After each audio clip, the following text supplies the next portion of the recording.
El PSOE y sus socios quieren que la mesa del Congreso decida quién es periodista y quién no. Pretenden crear un comité de diputados, un soviet camuflado, con capacidad para castigar y purgar a la prensa crítica. Señorías del PSOE, a ustedes no les preocupa el acoso. Si les preocupara, condenarían el hostigamiento sistemático e implacable del gobierno a la prensa crítica. El mayor enemigo del periodismo libre en España está trincherado hoy en la Moncloa. Ustedes no solo toleran el acoso a la prensa, lo practican, el acoso y la censura.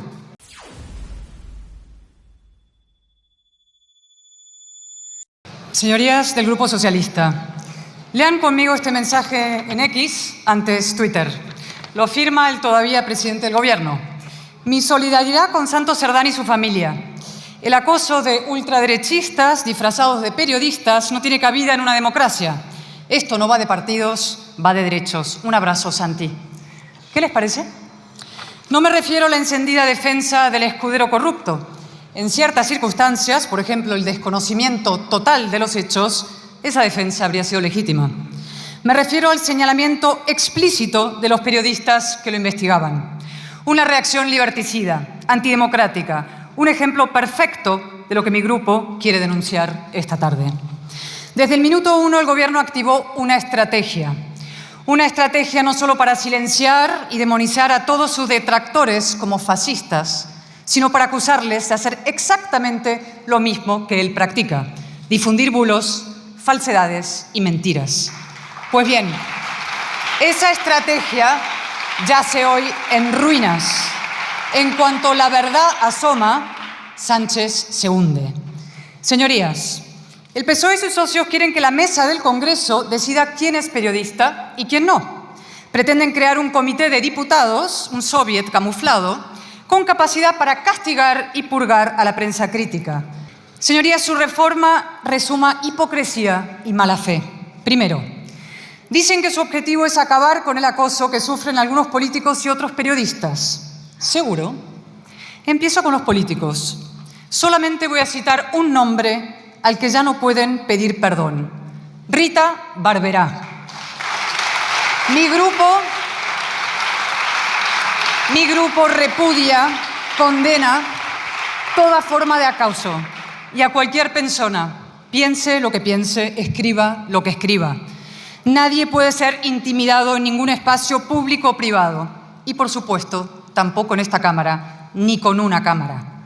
Pero para impedir el acoso y castigarlo, ya existen mecanismos perfectamente delimitados por la Constitución, artículo 72.3, y el Reglamento, artículos 106 y 7. Léanlos.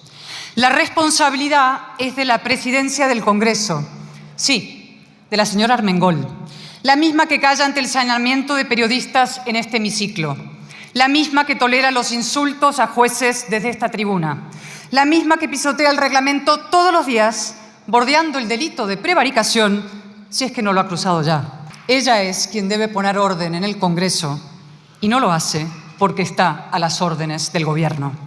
No, señorías del PSOE, a ustedes no les preocupa el acoso. Si les preocupara, condenarían el hostigamiento sistemático e implacable del Gobierno a la prensa crítica. El mayor enemigo del periodismo libre en España está trincherado hoy en la Moncloa.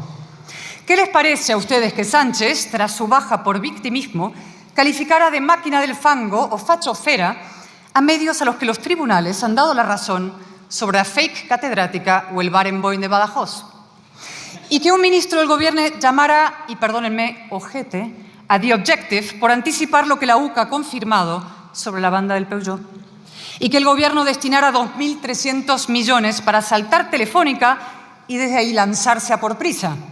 El editor del País ha comparado a Sánchez con Franco, otro ultra, un pseudoeditor. Ustedes no solo toleran el acoso a la prensa, lo practican, el acoso y la censura. Ana Rosa Quintana hace unos días en El Mundo: el Partido Socialista me ha vetado. Es su concepto de la libertad de expresión.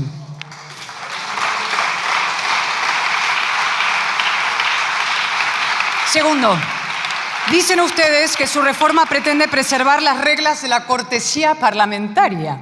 ¿Cortesía parlamentaria? ¿Se refieren a la exquisita cortesía del señor Bolaños en las sesiones de control?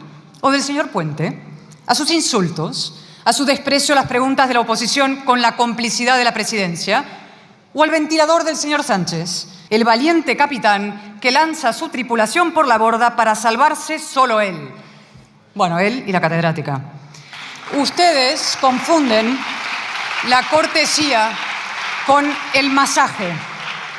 La cortesía con el masaje. Y la prueba es Televisión Española, asaltada la mañana de la Dana, convertida en cámara de eco del gobierno, en la versión nacional de la más sectaria TV3, contra el artículo 5 del Reglamento Europeo de Libertad de Medios, monumento no solo a la manipulación, sino a la degradación de un oficio.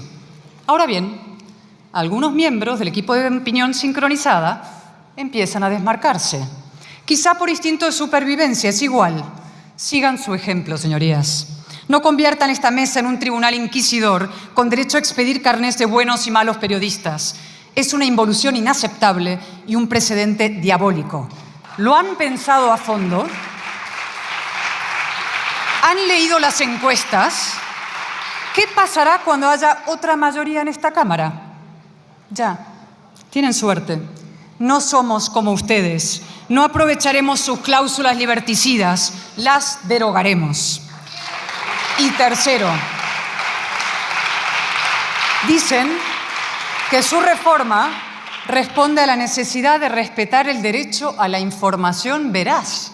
Lo repito, el derecho a la información veraz.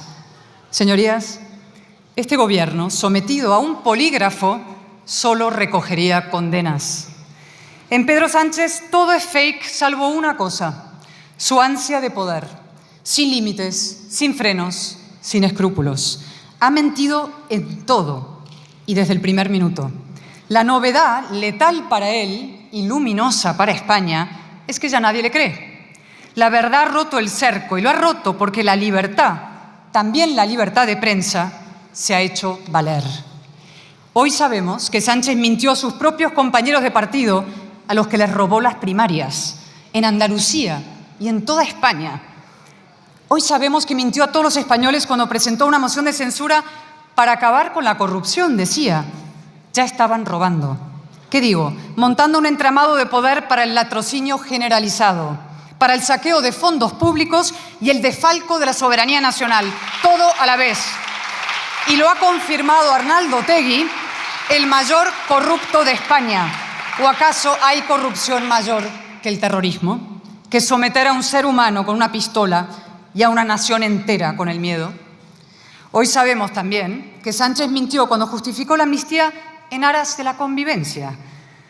Lo ha confirmado Santos Cerdán ante el Supremo. Su único propósito fue la compra del poder. Por cierto, ironías del sanchismo. Pactas con un prófugo para que no entre en la cárcel y acabas entrando tú.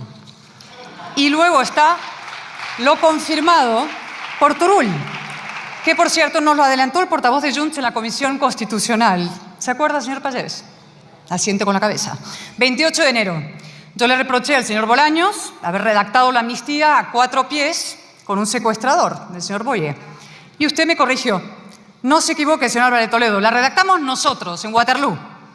Qué vergüenza para el Tribunal Constitucional y qué relevante para el TJUE, que prohíbe cualquier autoamnistía y que muy pronto empieza su deliberación. A Sánchez ya lo han calado, en Europa, en todo Occidente, y es que ha mentido por encima de sus posibilidades. ¿Y saben a quiénes ha mentido de forma lacerante? Sí, a las mujeres, utilizadas como mercancía personal y política. ¿A quién de ustedes se le ocurrió ese acto humillante norcoreano que montaron el viernes? Su feminismo es un fraude, solo comparable a la farsa de su compromiso con la regeneración. Sánchez no vino a regenerar nada, al revés. Vino a perpetuarse en el poder mediante la propaganda y la polarización. Pero su maquillaje se cuartea, el muro se agrieta. Muchas gracias por ver el vídeo. No te olvides de suscribirte, darle me gusta y activar la campanita. Nos vemos en el siguiente.